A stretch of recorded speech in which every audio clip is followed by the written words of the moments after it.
അടുത്ത ക്വസ്റ്റ്യൻ നോക്കുക.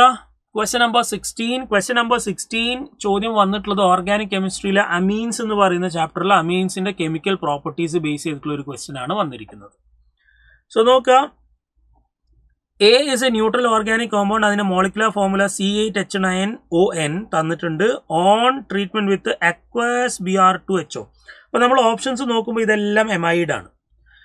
Aqueous Br2HO എന്ന് പറഞ്ഞാൽ ഹോഫ്മാൻ ബ്രോമൈഡ് ഡീഗ്രഡേഷനാണ്. അപ്പോൾ ഹോഫ്മാൻ ബ്രോമൈഡ് ഡീഗ്രഡേഷൻ ആവണമെങ്കിൽ it should be primary amide ആയിരിക്കണം. ഒന്നുകിൽ ഇതായിരിക്കണം, അല്ലെങ്കിൽ ഇതായിരിക്കണം, അല്ലെങ്കിൽ ഇതായിരിക്കണം. അപ്പോൾ ഓപ്ഷൻ 1 നമ്മൾ അവിടെ തന്നെ ക്യാൻസൽ ചെയ്തു. അവിടെ മാത്രമേ നമുക്കിത് കിട്ടുള്ളൂ. ഹോഫ്മാൻ ബ്രോമൈഡ് ഡീഗ്രഡേഷൻ വഴി അനിലിൻ കിട്ടുള്ളൂ. അപ്പോൾ എ ഫോംസ് അവിടുന്ന് നമുക്ക് ബി കിട്ടി. ബി ആര അനിലിൻ ആണ്, which is soluble in dilute acid. അപ്പോൾ കിട്ടിയ അനിലിൻ എന്തായിരിക്കണം? ഡൈല്യൂട്ട് ആസിഡിൽ സോളിബിൾ ആയിരിക്കണം. അപ്പോൾ NH2 എന്ന് പറയുന്ന ഒരു ബേസ് ആണ്, അത് ആസിഡിൽ സോളിബിൾ ആയിരിക്കും, അതിലൊന്നും പ്രശ്നമില്ല. ഓക്കെ, ശരി. ആ ബീനെ നമ്മൾ NaNO2HCl ആയിട്ട് റിയാക്ട് ചെയ്യുന്ന സമയത്ത് നമുക്ക് ഡൈസോട്ടൈസേഷൻ ആണ്. അവിടുന്ന് സി കിട്ടുന്നു. സീനെ നമ്മൾ CuCN ആയിട്ട് ട്രീറ്റ് ചെയ്യുമ്പോൾ സൈനോബെൻസീൻ കിട്ടുന്നു. ഹൈഡ്രോളൈസ് ചെയ്യുമ്പോൾ നമുക്ക് അത് ബെൻസോയിക് ആസിഡായി മാറുന്നു. E which is also obtainable from the hydrolysis of A. ശരി. E on the treatment with the acidified KMNO4 produces F. F contains 2 different types of hydrogen atoms. അപ്പോൾ നമുക്ക് ഇതൊന്ന് അസസ് ചെയ്ത് നോക്കാം. ഇവിടെ ഞാൻ ഹോഫ്മാൻ ബ്രോമൈഡ് ചെയ്ത് കഴിഞ്ഞാൽ എനിക്ക് ഇത് NH2 ആയിട്ട് മാറി. ഇവിടെ മെറ്റാ പൊസിഷനിൽ CH3 വന്നു. ഓക്കെ, ഇതിലാണെങ്കിൽ മുകളിൽ NH2 വന്നു, ഇവിടെ പാരാ പൊസിഷനിൽ CH3 വന്നു. നാലാമത്തേലാണെങ്കിൽ ഇവിടെ ഇതിന്റെ ഓർത്തോ പൊസിഷനിൽ CH3 വന്നു.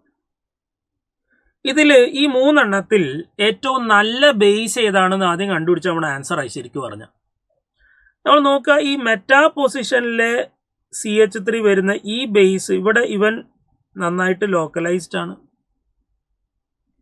ഇവിടെയും നന്നായിട്ട് ലോക്കലൈസ്ഡ് ആണ്, ഇവിടെയും നന്നായിട്ട് ലോക്കലൈസ്ഡ് ആണ്.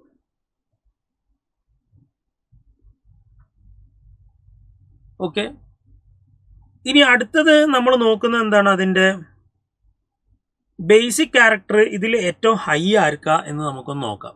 ബേസിക് ക്യാരക്ടർ ഇതിൽ ഏറ്റവും ഹൈ ആർക്കാണ്. ഇപ്പോൾ നമ്മൾ നോക്കുന്ന സമയത്ത് നമുക്കിവിടെ ആണെങ്കിൽ ഒരു SIP ഫങ്ഷൻ ചെയ്യുന്നുണ്ട്. നിങ്ങൾക്കറിയാം SIP എന്ന് പറയുന്നത് എന്താ? Steric inhibition of protonation.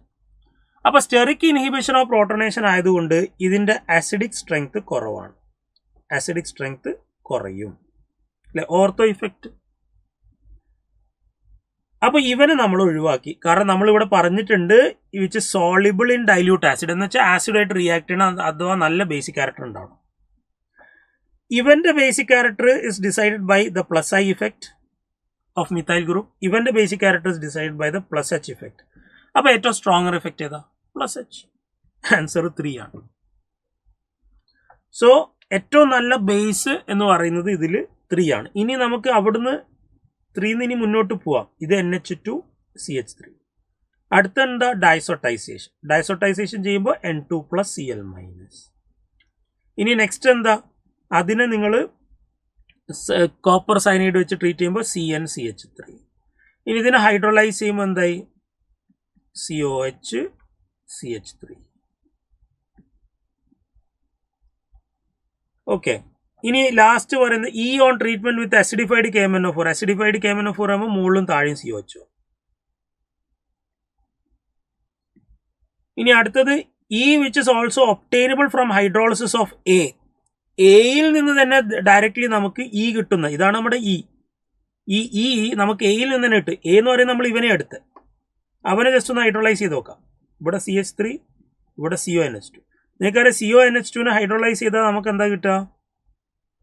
അത് ബെൻസോയിക് ആസിഡ് ആയിട്ട് മാറും, CH. സോ എനെ ഹൈഡ്രോളൈസ് ചെയ്തപ്പോൾ നമുക്ക് E കിട്ടി എന്ന് പറയുന്നത് ശരി തന്നെ. അപ്പോൾ ഓപ്ഷൻ ഏത് വരണം? 3 വരണം. ഓക്കെ അല്ലേ?